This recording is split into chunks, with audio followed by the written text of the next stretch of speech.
Hello दोस्तों, कैसे हैं आप लोग। आज हम लोग फिर आप लोगों के बीच परीक्षा जंक्शन के माध्यम से नए क्लास की ओर आगे बढ़ते हैं।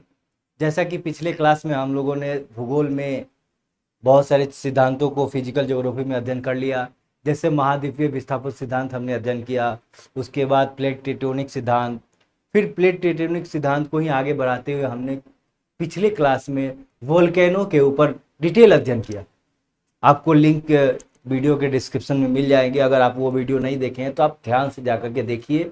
वोल्केनो इरप्शन और वोल्केनो से जुड़ी हुई तमाम तरह की घटनाएं हमने उस पर अध्ययन की। वोल्केनो होता कैसे है, एक्टिव वोल्केनो क्या होता है, वोल्केनो से किस प्रकार की आकृति बनती है, ये तमाम तरह की चीज़ें हम लोग इस पर डिस्कस किए। आज हम लोग उसी कड़ी को आगे बढ़ाते हुए हम लोग डिस्कस करते हैं अर्थक्वेक के ऊपर। भूकंप, अर्थक्वेक क्या होता है।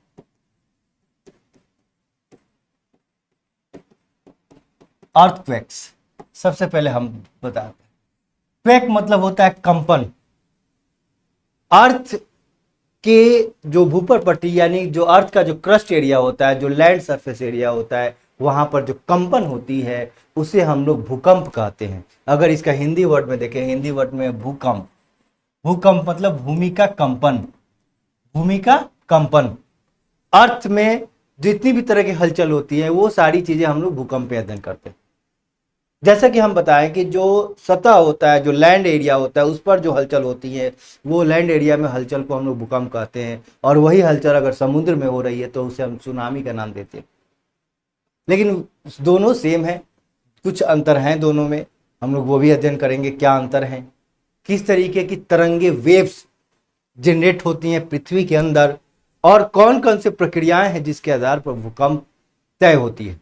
तो सबसे पहले हम बात करते हैं, जैसा कि आप लोगों को पिछले क्लास में हमने बताया था कि भूकंप आता क्यों है। भूकंप आने के पीछे तीन कारण हैं। कौन कौन से तीन कारण, ये तीन कारण आप लोगों को प्लेट टेक्टोनिक थ्योरी में भी हमने बताया था। याद रखिए, प्लेट टेक्टोनिक थ्योरी में हमने बताया था कि तीन तरीके की प्लेट होती हैं, डाइवर्जेंट प्लेट, कन्वर्जेंट प्लेट और ट्रांसफॉर्म प्लेट। तो जो डाइवर्जेंट प्लेट होती है, याद रखेंगे, डाइवर्जेंट प्लेट में प्लेट एक दूसरे को डाइवर्ज करते हैं, एक दूसरे से दूरी बना। जब प्लेट एक दूसरे से दूरी बनाते हैं तो बीच वाला जो एरिया होता है वहां पर क्रैक्स आते हैं, बीच वाले एरिया में दरार आते हैं। दरार और क्रैक आने का कारण है कि इस एरिया में जैसे ही ये प्लेट एक दूसरे से जो है डिस्कस करते हैं, यहाँ से जो वोल्केनो इरप्शन होता है, ये भी एक कारण है जिससे प्लेटों में दरारें उत्पन्न होती हैं।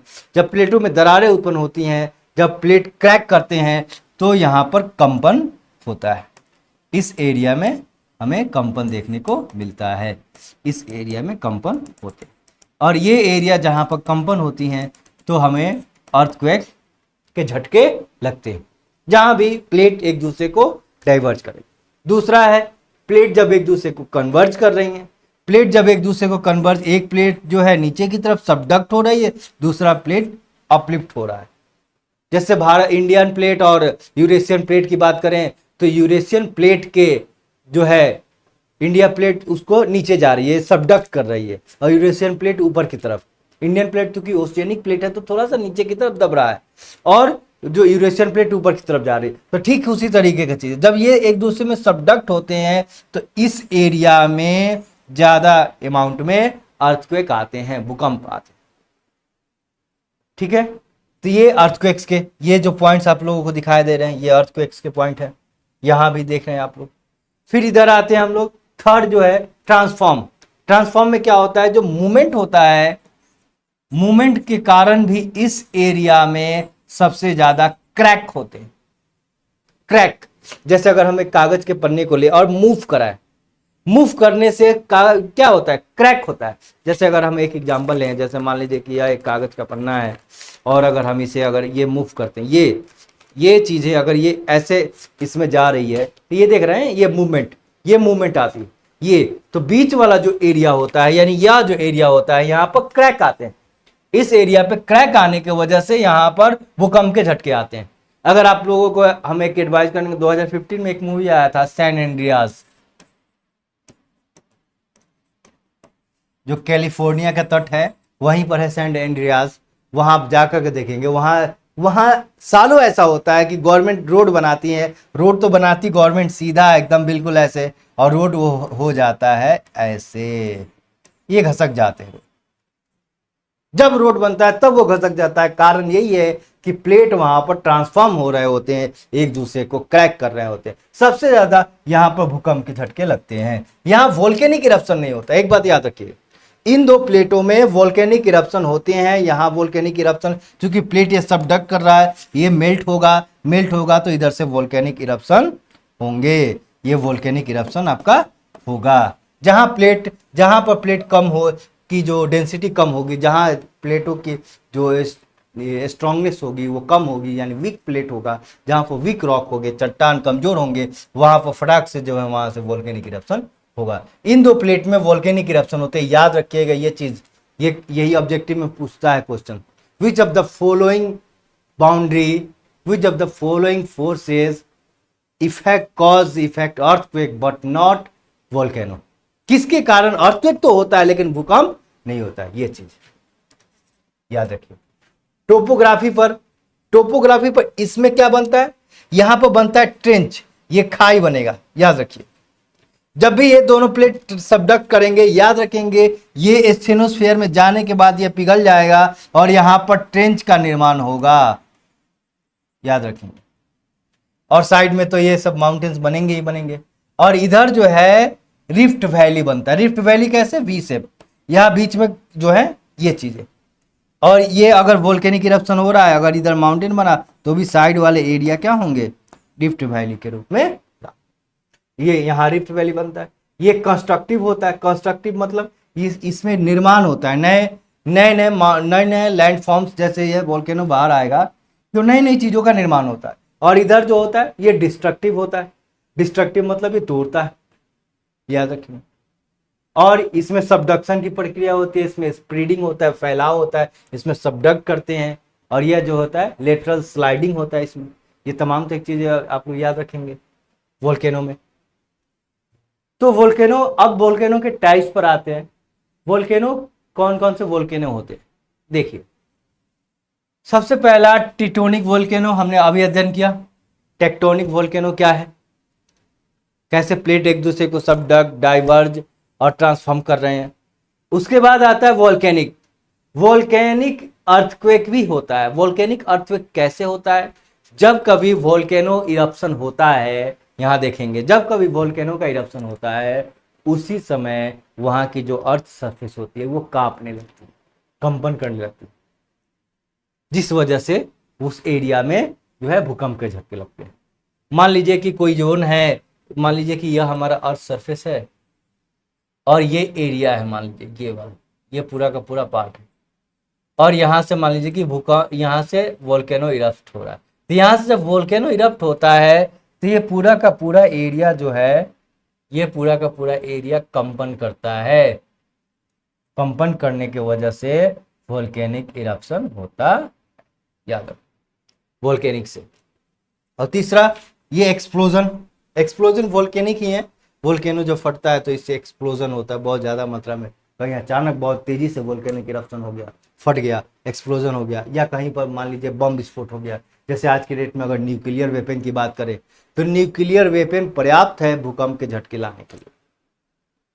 न्यूक्लियर वेपन रिएक्शन इसीलिए देखिएगा जमीन के अंदर कितने नीचे गहराई में जाने के बाद हम लोग न्यूक्लियर रिएक्टर करते हैं।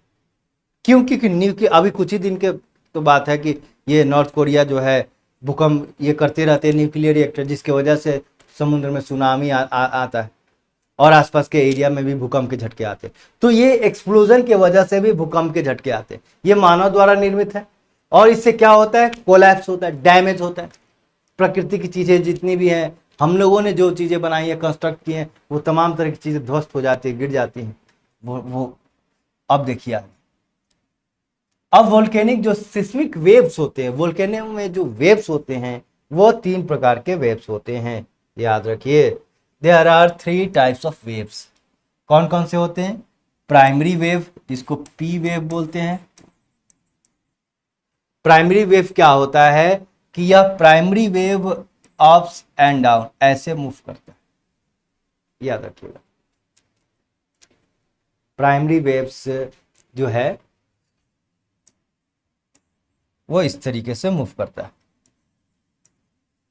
टू एंड फ्रो, यहां से यहां, यहां से यहां, ये ऐसे मूव करते हैं, ठीक है, इसीलिए खतरनाक होते, primary waves moves like that.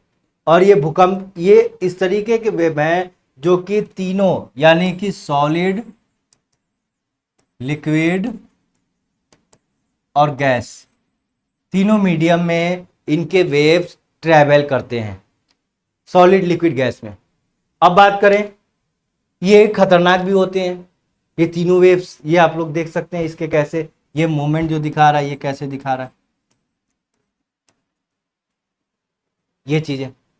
ये जो भूकंप है ये है सेकेंडरी वेव, जिसको एस वेव भी बोलते हैं या इसको साउंड वेव भी बोलते हैं।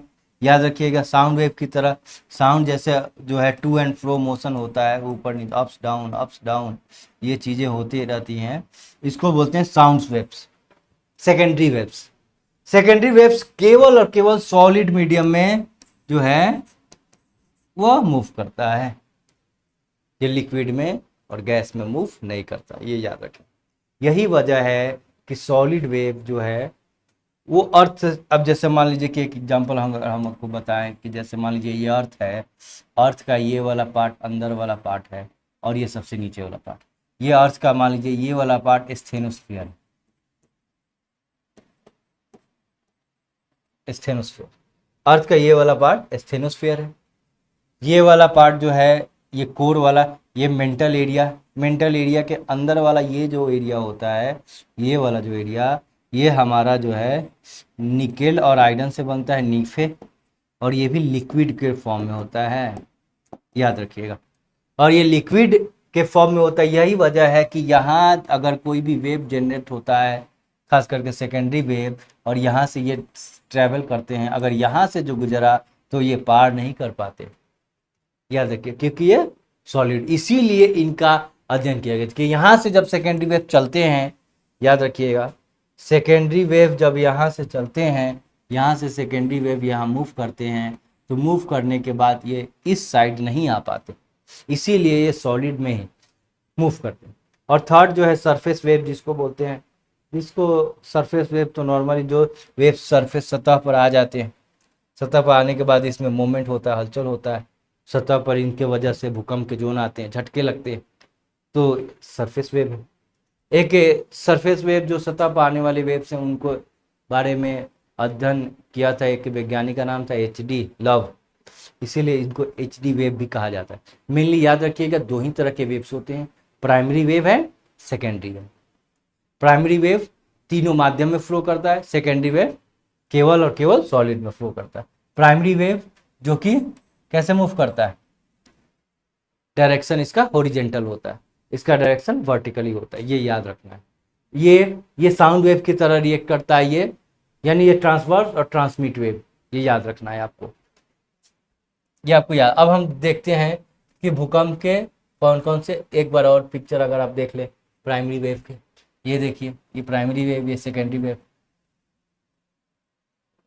और ये आपका एच.डी. लव ने इसके बारे में खोज किया था, जो सतह पर जो वोल्केनिक इरप्शन आता है वो चीज़ें। तो ये सारी चीज़ें आप लोग को, इसमें जो है मूवमेंट ये होता है, ये डायरेक्शन, और इसमें मूवमेंट होता है ये अप्स डाउन, अप्स डाउन। अब विश्व के कौन कौन सी जगह है जहाँ पर हाई अमाउंट में अर्थक्वेक आते हैं। अब काम की बात करते हैं जहाँ पर सबसे ज़्यादा डैमेज होता है, सबसे ज़्यादा अर्थक्वेक आता है। ज़्यादातर क्वेश्चन इसी से पूछता है कि कौन से जोन में कौन सा एरिया आता है। जो रेड वाला एरिया है, याद रखिए, भूकंप जोन 4 में आता है। रेड मतलब हाईली एक्टिव एरिया, उससे जो है लो ग्रेड है, उससे कम, और वाइट मतलब जहाँ पर भूकंप बहुत कम आता है। ये चीज याद रखिएगा। अर्थक्वेक डेंजर जोन्स, अब रेड वाले जो जोन्स हैं यहाँ ध्यान देंगे, ये जो हमारा एरिया है इसको हम रेड से ही करते हैं कैलकुलेट, देखिए ध्यान से देखिएगा। ये जो हमारा रेड वाला एरिया है ये पूरा का पूरा, ये याद रखिए, ये पूरा का पूरा जो एरिया है हमारा अर्थक्वेक जोन 4 में आता है। यानी रॉकी से लेकर के एंडीज तक के जितने रेंज हैं ये अर्थक्वेक जोन 4 में आते हैं। क्यों आते हैं 4 में? क्योंकि यहाँ पर हमने अब प्लेट टेक्टोनिक वाले क्लास में आप लोगों को बताया भी था कि सबसे ज़्यादा यहाँ पर प्लेट क्या कर रहे हैं, ओशियनिक प्लेट और कॉन्टिनेंटल प्लेट एक दूसरे को कन्वर्ज कर रहे हैं। कन्वर्जेंट प्लेट है, एक दूसरे के ऊपर आ रहे हैं। ओशियनिक प्लेट चूंकि ये डेंसर है तो नीचे की तरफ जा रहा है, और ये ऊपर की तरफ, ये ऐसे ऐसे सबडक्ट, ये चीज, तो ये लगातार हो रहे हैं, लगातार ये घटना हो रही है। इस वजह से इस एरिया में भूकंप आता है। और हमने आपको बताया था ना, ये जो प्लेट है, ये चीजें, ये आप देखिए और ये देखिए, ये प्लेटें आपस में क्या कर रही हैं, ट्रांसफॉर्म कर रही है, टेंशन फोर्स लगा रही है। और ट्रांसफॉर्म होने के कारण ये देखिए, ये पहले एक दूसरे से जुड़ा हुआ था यहाँ पर, लेकिन अब ये क्या हो गया है, बिल्कुल बिल्कुल क्या हो गया है, यहाँ अलग हो रहा है, ये कट रहा है। यही जो जगह है हमने बताया था सैन एंड्रियास, और इस वजह से यहाँ पर भूकंप के झटके ज्यादा लगते हैं। फिर अगर यहाँ देखें, यहाँ ये भी हमारा ट्रांसफॉर्म, ये हमारा जो एरिया है ये कन्वर्जेंट एरिया है, कन्वर्ज बाउंड्री है। यहाँ पर ये इंडियन प्लेट है, ये देख ही रहे हैं इंडियन प्लेट कैसे जो है यूरेशियन प्लेट से कन्वर्ज कर रहा है, तो यहाँ पर भूकंप सबसे ज़्यादा आता है। ये देखिए, ये हमारा जो ये जोन है, ये हमारा रसिया का एरिया है, ये जापान है। जापान के जो भी, जापान में सबसे ज़्यादा अर्थक्वेक आते हैं साल में, लगभग 15,000 1500 बार भूकंप के झटके आते हैं ही आते हैं।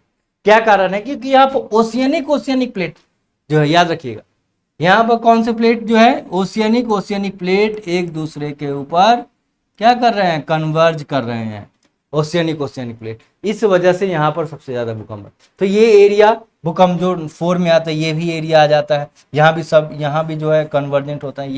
ये सारे एरिया जो रेड लाइन के एरिया है, वहां पर कन्वर्जेंट ज्यादा होते हैं, वहां भूकंप के झटके ज्यादा लगते हैं। उसके बाद आता है आपका ये ग्रीन वाले एरिया। इस एरिया, यहाँ इन एरिया में भी छोटे, यहाँ पर बहुत कम आते हैं। इन एरिया में भूकंप उतने ज़्यादा नहीं आते हैं, याद रखेंगे, इन एरिया में उतने ज़्यादा भूकंप के झटके नहीं आते। लेकिन इस एरिया में भी हल्के फुल्के सुनामी आते हैं, याद रखिए, क्या आते हैं, सुनामी, समुद्री झटके। इस एरिया में सुनामी बहुत ज़्यादा आने की संभावना है, आते ही आते हैं। ऑस्ट्रेलिया एक ऐसा एकमात्र द्वीप है जहाँ पर ना एक वोल्केनो कभी होता ही नहीं, वोल्केनिक इरप्शन होता ही नहीं। वहाँ पर केवल और केवल अर्थक्वेक भी आता है तो बहुत कम आते हैं, यहाँ सुनामी वगैरह ज़्यादा आता है, याद रखिएगा। ऑस्ट्रेलिया एकमात्र ऐसा द्वीप है जहाँ पर वोल्केनो इरप्शन नहीं होता है। क्यों नहीं होता है? क्योंकि यह अकेला द्वीप है जो सबसे अलग है, न यहाँ प्लेट डाइवर्ज कर रहा है न कन्वर्ज कर रहा है, ये कारण। अब देखिए, ये प्लेट याद रखिए, ये कैरेबियन प्लेट है। ये प्लेट का नाम याद रखना है आप लोगों को, कौन कौन से प्लेट है जहाँ पर भूकंप के झटके लगते हैं, और डेप्थ भी दिया हुआ है, गहराई। अब ये देखिए, ये जो है फुका आइलैंड है, John Day Fuka island. John Day Fuka के नाम पर इस आइलैंड का नाम पड़ा है। देख रहे हैं, ब्रिटेन वाले जहां जहां गए हैं अपना ही नाम दिए है, वो सब ब्रिटेन वालों का नाम है, याद है। नजका प्लेट, ये है नजका प्लेट बाउंड्रीज। ये है साउथ अमेरिकन प्लेट है। ये हमारा कोकोस प्लेट है। तो ये कैरेबियन प्लेट है, ये वाला। ये पूरा का पूरा, ये जो आप रेड कलर का ये लाइन देख रहे हैं, हम आपको बता दें, ये जो लाइन यहाँ से ये जा रहा है और यहाँ से ये देख रहे हैं ना, ये निकल रहा है, क्योंकि अर्थ गोल है हमारा, ये चीज है। और एक यहाँ से ये लाइन निकल रहा है, ये जा रहा है पूरा। इसका नाम है मिड ओशियनिक रेंज। इसको याद रखेंगे। सबसे बड़ा कहीं प्लेट है, कोई प्लेट है, तो वह है मिड ओशियनिक रेंज। क्वेश्चन आता है, which of the following is the largest plate in the earth? Option A North American plate, option B South American plate, option C Pacific plate, and option D mid oceanic range. तो answer क्या होगा इसका? Mid oceanic range. Mid oceanic range सबसे बड़ा plate है। देख ही रहे कितना बड़ा है। अब देखिए, ये तो आपको दिख ही गया। अब ये एरिया आप लोग को दिखाई दे रहा है, ये सबसे ज्यादा भूकंपीय एरिया है। यहाँ पर भी भूकंप सबसे ज्यादा आते हैं, ये एरिया में भूकंप आता है। ये एरिया, ये तमाम एरिया हैं, ये सारे भूकंप के जोन से हैं। ये हमारा फिलीपींस प्लेट है, याद रखिएगा। ये सब पैसिफिक प्लेट के अंतर्गत आता है। ये पैसिफिक ओशियन है सारा चीज़। ये पूरा का पूरा यूरेशियन प्लेट में आता है। ये अफ्रीकन प्लेट है। ये अरब का स्मॉल प्लेट यूज़ है। ये इंडियन प्लेट है। ये ऑस्ट्रेलियन प्लेट है। इंडियन और ऑस्ट्रेलियन प्लेट दोनों मिलकर के क्या नाम था पहले, आप लोग कमेंट में नाम डालेंगे, कमेंट किया कीजिए, आप लोग कमेंट्स हम पढ़ते हैं। इंडियन प्लेट ऑस्ट्रेलियन प्लेट से पहले जुड़ा हुआ था, और ये नीचे वाले तीनों प्लेट संयुक्त रूप से एक नाम से जाना जाते थे, वो नाम आप लोगों को कमेंट में डालने हैं। ये अंटार्कटिका प्लेट है।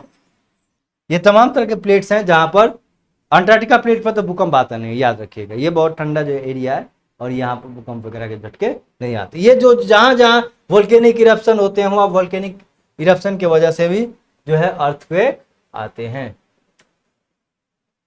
अब हम लोग मेन बात करते हैं, अब आते हैं इंडिया की, जो एग्जाम में यह क्वेश्चन बार बार आता है, हर बार यह क्वेश्चन एग्जाम में पूछता है, हमारे हर एक एग्जाम में कभी ना कभी एक दो बार पूछ देता है, सजाने के लिए भी पूछ देता है।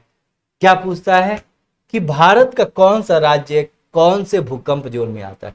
यहाँ जब ये चीज देख रहे हैं, देखिए भूकंप जोन 5 का मतलब होता है, भूकंप जोन 5 का मतलब ही समझ लीजिए आप लोग कि यहाँ पर क्या होता है, लार्जेस्ट, सबसे ज्यादा यहाँ पर खतरा होता है, डेंजर, डेंजर जोन, सबसे ज्यादा डेंजर जोन, सबसे ज्यादा सिस्मिक वेव, सबसे ज्यादा तबाही वाला जो जोन है वो भूकंप जोन 5 है। उसके बाद 4 3 2। अब भूकंप जोन 5 जो रेड एरिया है हमारे भारत में, जो जहां जहां रेड एरिया है भूकंप जोन 5 में आता है। अब ये पूरा का पूरा जो north east state, NE state, ये भूकंप जोन 5 में आता है, याद कर लीजिए, नाम रट लीजिए। नॉर्थ ईस्ट स्टेट में कौन कौन से स्टेट्स हैं, एक बार नाम आपको याद करा देते हैं। कौन कौन से स्टेट हैं भाई, नाम याद कीजिए। असम है, ये सब नाम याद सीक्वेंस में कभी कभी पूछ देता है। उसके बाद मेघालय, उसके बाद अरुणाचल प्रदेश, उसके बाद अरुणाचल प्रदेश के बाद आपका इधर आ गया नागालैंड, मणिपुर, मिजोरम, त्रिपुरा, कितने हुए, 3 4 7 हुए, 1 2 3 4 5 6 7, ये 7 सिस्टर्स के नाम से जाना जाता है। एक बार बाउंड्री बना दे आपको ताकि याद रहे, इनके नाम आप कभी भूले नहीं। ये जो यहाँ से ये जो छोटा सा दिखाई दे रहा है और यहाँ से ये एक लाइन जा रही है, ये ऐसे ऐसे बना लो, ठीक है। यहाँ पर ये छोटा सा 1 2 3 4। अब देखिए नाम ये देख लीजिए आप लोग, ये आपका हो गया, ये आपका असम हो गया, ये 2 नंबर पर ये है तो 2 नंबर इसको लिख लीजिए। 3 number Arunachal Pradesh, 3 number, 4 number Nagaland, 5 number Manipur, 6 number Mizo, 7 number आपका त्रिपुरा। 5 6 7। एक ट्रिक आपको बताते हैं, उस ट्रिक से आप लोग याद रखिएगा। अरु नाग मणि मिजो, अरु नाग मणि, नाग मणि याद रखिए, ये तीनों आपको याद रहेगा। अरुणाचल प्रदेश, नाग मणि यानी मणिपुर, और मिजोरम, और नागमणि मिजो, यानी नागमणि मिल गया मुझे, अरे हमें तो नागमणि मिल गया, तो क्या मिला, अरे मतलब अरुणाचल प्रदेश, नागमणि मतलब हमें नागालैंड, नागालैंड में क्या मिला, मणि यानी मणिपुर, मिला मिजो, मिजो मतलब मिजोरम, ठीक है, और बच गया सो त्रिपुरा। तो ये 7 सिस्टर्स हैं। अब ये एरिया है हमारा भूकंप के, यहां देखिए और ये देखिए, ये तीनों, ये हमारा तो आप लोग जानते हैं देवभूमि के नाम से जाना जाता है, उत्तराखंड। उत्तराखंड में सबसे ज्यादा देखते हैं लैंडस्लाइड, भूकंप, ये तो कॉमन बात है, आप लोग तो हमेशा न्यूज में आते रहता है, उत्तराखंड में लैंडस्लाइड आ गया, भूकंप आ गया। ये हमारा जो एरिया है, ये जोन और ये जोन, ये हमारा देखेंगे ध्यान से,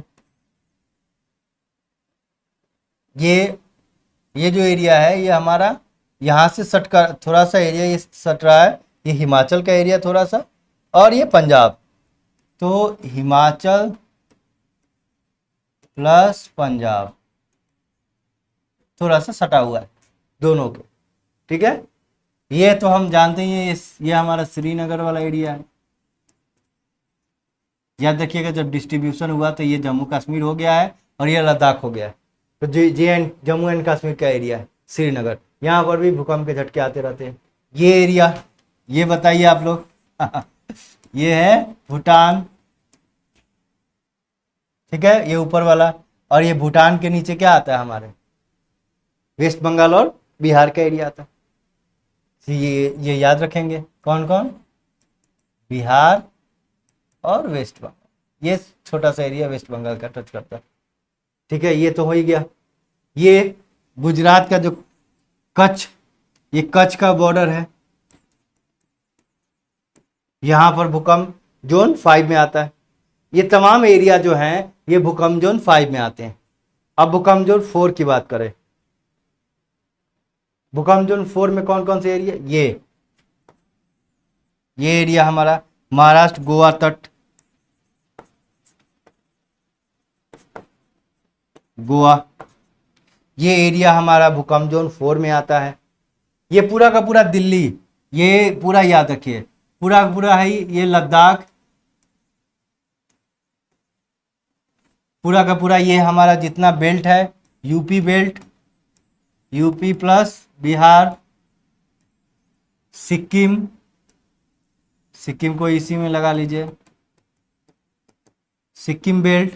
इधर हमारा पूरा का पूरा दिल्ली वाला एरिया है, दिल्ली भूकंप जोन 4 में आता है, याद रखिए। यह हमेशा ही क्वेश्चन पूछता है, याद रखने वाली चीजें हैं, इसको आपको रट जाने हैं, इसमें कुछ नहीं जानना है। वो northern part of the UP Bihar, वो पूरा का पूरा भूकंप जोन 4 में आता है।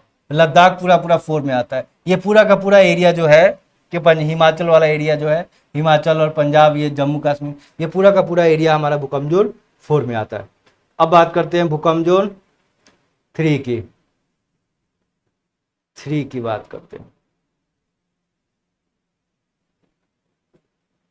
भूकंप जोन 3 में हमारा ये आ गया, ये कौन सा एरिया है, आंध्र प्रदेश, आंध्र प्रदेश, ये जो ये लक्षद्वीप है, एल के लक्षद्वीप, और ये जो एरिया है ये पूरा का पूरा केटी, कर्नाटका, केरल, और ये ऊपर वाला महाराष्ट्र गुजरात बेल्ट है, महाराष्ट्र गुजरात, यहां पर भी भूकंप जोन 3 है। इसके ऊपर ये वाला जो एरिया है, याद रखेंगे, ये देखिए, ये हमारा एमपी और यूपी का जोन आ गया। ये हमारा झारखंड का एरिया है। ये पूरा का पूरा छत्तीसगढ़, तेलंगाना, एमपी, यूपी, ये महाराष्ट्र, ये पूरा का पूरा जो है भूकंप जोन 2 में आता है। इसीलिए इस एरिया में सबसे कम भूकंप आता है। आप लोग कभी रेयर ही सुने होंगे कि मध्य प्रदेश या इन सब जैसे राज्यों में भी भूकंप आते हैं। जैसे यूपी पीसीएस और बिहार पीसीएस वाले विद्यार्थियों के लिए मैंने स्पेशल इसमें बताया है कि यूपी में जो भूकंप के, यूपी को देखो 2 भूकंप जोन में बांटते हैं, यहाँ पर ये ध्यान रखिए। अब हम लोग आते हैं पीसीएस के रिलेटेड। यूपी में 2 भूकंप के जोन है, या ये बांट लीजिए। ये अपर वाला, ये एक बॉर्डर लाइन, जो नॉर्थ वाला यूपी एरिया है, जो नॉर्थ वाला जितने हैं, जैसे गोरखपुर वाला जो बेल्ट है जो जाता है, ये पूरा का पूरा जो है भूकंप जोन 4 में आता है। और जो साउथ वाला यूपी है ये भूकंप जोन 3 में आता है।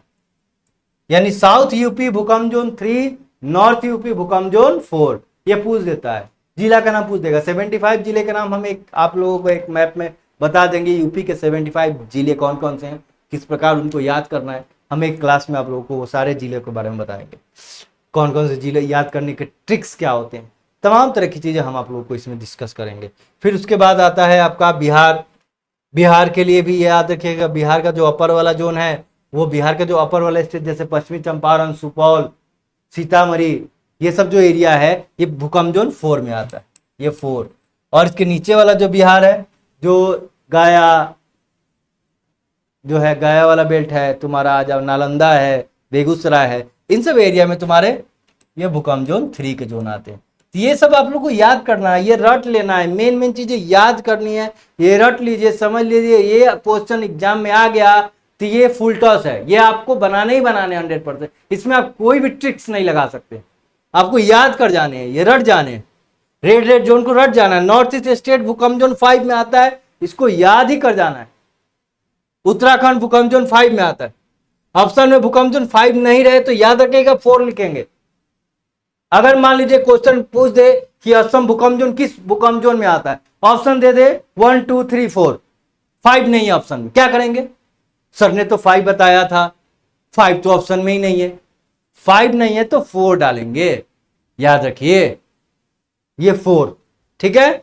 और 4 की जब बात करेंगे तो पूरा का पूरा दिल्ली नॉर्थ, ये हरियाणा वाला एरिया पूरा का पूरा भूकंप जोन 4 में आता है। राजस्थान, ये पूरा का पूरा राजस्थान देखें आप, अंदर वाला एरिया, हमने ये बताने की जरूरत नहीं, आपको याद है। राजस्थान का जो ये वाला एरिया है ये भूकंप जोन 3 में है, ये वाला एरिया 2 में है, याद रखना, आपको याद ही रखना। यानी राजस्थान का जो कौन सा एरिया, वेस्टर्न बेल्ट, पश्चिम एरिया भूकंप जोन 3 में आएगा, पूर्वी एरिया भूकंप जोन 4 में आएगा, ये 2 में आएगा, याद कर जाना है ये। क्योंकि ये रेगिस्तान है, इधर तो कोई वोल्केनो वाला इरप्शन होने वाला नहीं, या किस तरह की किसी प्लेट घटनाएं नहीं है, तो इसीलिए भूकंप जोन 2 में है, याद रखना आपको। यहां पर भूकंप आने की संभावना क्यों है? क्यों कच्छ के रण में भूकंप सबसे ज्यादा आता है? क्योंकि यहां पर जो प्लेट है, जो हमारा इंडियन ओशियन प्लेट है, वो सबडक्ट हो चुका है ना, तो इंडियन ओशियन प्लेट की वजह से यहां पर जो है कंपन आता है। अरेबियन प्लेट है, हमने बताया भी अरेबियन प्लेट, उस वजह से यहां पर टेंस होता है, टेंस होने की वजह से यहां पर भूकंप जोन आते हैं। इसके बाद एक छोटा सा बिहार का भी हमने बता लिया था, मैं सोचे कि बिहार का भी एक दिखा देते हैं, जो हमने बताया ही है। बिहार का जो ऊपर वाला जो है, यहाँ पर जो रेड वाला एरिया है, जो वेरी हाई, ये वाला एरिया हमने बताया ही आप लोगों को, ये एरिया यहाँ पर वेरी हाई, बहुत ही ज्यादा भूकंप आता है। क्यों आता है भूकंप, सोचिए ना, बताइए आप, क्यों आता है भूकंप, सोच करके बताइए। बताते हैं आपको। देखिए हमने आपको बताया कि ये ऊपर वाला यूरेशियन प्लेट और नीचे वाला इंडियन प्लेट, ये एक दूसरे को ये जा रहे हैं, ये एक दूसरे को कन्वर्ज कर रहे हैं। जब एक दूसरे से ऊपर कन्वर्ज करते हैं लगातार तो फोर्स बनता है, फोर्स बनता है तो लगातार एक दूसरे को ये कर रहे हैं, ये कन्वर्ज कर रहे हैं, ऊपर जाने की कोशिश कर, इस वजह से लगातार इंडियन प्लेट नीचे जा रहा है, सबडक्ट कर रहा है, सबडक्ट सबडक्ट, तो लगातार इस एरिया में क्या होते हैं, कंपन होते हैं, भूकंप। हिमालय की जो 4 श्रेणियां हैं, ऐसा है अनुमान भी कहा जाता है, और ऐसा होने ही वाला है कि हिमालय के जो शिवालिक रेंज है उसमें भी एक और हिमालय का नया रेंज जुड़ेगा, और आगे चल कर के, आगे हो सके तो 100 सालों में हमें ये हिमालय का एक और नया रेंज देखने को मिल जाए। और वह रेंज जो हमारा यूपी बिहार का जो बेल्ट है, जिसको गैंगनेटिक बेल्ट, गंगा यमुना प्लेन्स बोलते हैं, ये एरिया हिमालय बन जाए, तो ये आश्चर्य की बात नहीं होगी, ये आप लोगों को याद करना है। फिर उसके बाद ये भूकंप के, ये भी हाई जोन है, इस एरिया में भी भूकंप के ये क्या है, हाई जोन में आते हैं। और मॉडरेट जहाँ सबसे कम भूकंप आता है, ये एरिया, यहाँ पर भूकंप के झटके कम लगते हैं, बहुत कम लगते हैं। यहाँ जो है रोहतस है, कैमूर है, इधर तुम्हारा गया वगैरह वाला बेल्ट है, तो ये सारी चीज़ें हैं। तो आज की कक्षा में हम लोगों ने अर्थक्वेक के ऊपर डिटेल अध्ययन किया, भारत को 5 अर्थक्वेक जोन में भी बांट करके हमने अध्ययन किया। कौन कौन से जोन्स है एक बार रिकॉल करा देते हैं आपको, ये 5 जोन्स हमने आपको डिटेल में बताया। आप चाहेंगे तो ये आप स्क्रीनशॉट कर लेंगे, ये आप अच्छे से एक बार देख लीजिए, आप इसको स्क्रीनशॉट कर लीजिए, ये याद कर जाना है, ये मोस्ट इंपॉर्टेंट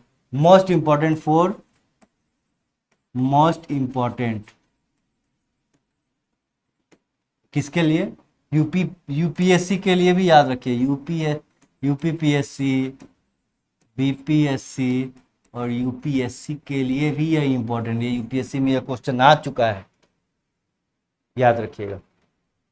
और ये तमाम तरह की चीज़ें हैं, बेल्ट है, पी वेव हमने बता ही दिया आप लोगों को। तो आज की क्लास में हम लोग जो है अर्थक्वेक के ऊपर डिटेल अध्ययन किए, जैसा कि आप लोगों से उम्मीद था, आप हमारे परीक्षा जंक्शन से आपसे जुड़ने के लिए बहुत बहुत धन्यवाद। अगली क्लास में हम लोग माउंटेन्स के ऊपर डिस्कस करेंगे। माउंटेन्स बनते कैसे हैं, फोल्ड माउंटेन क्या होता है, फॉल्टिंग क्या होती है, क्या क्या इसमें घटनाएं घटती हैं, इसके व्याख्या कौन कौन से वैज्ञानिकों ने किस तरीके से की हैं, इसका ऊपर डिटेल हम अध्ययन करेंगे। और फिर हम लोग देखेंगे कि विश्व के जो फेमस माउंटेन्स हैं वो किस तरीके, ये कभी कभी मैचिंग में भी आ जाता है क्वेश्चन, क्वेश्चन पूछ देता है which of the following is the fold mountain और फॉल्ट माउंटेन। होता क्या है फोल्ड माउंटेन, फॉल्ट माउंटेन, मैं आपको कॉन्सेप्ट भी बताऊंगा, क्योंकि कॉन्सेप्ट से भी आप आंसर को पकड़ सकते हैं, क्योंकि बहुत सारे माउंटेन्स है विश्व में, रटेंगे कैसे। तो हम वो सारे ट्रिक्स भी बताएंगे। अगले क्लास में हम फिर मिलते हैं, तब तक के लिए बहुत बहुत धन्यवाद।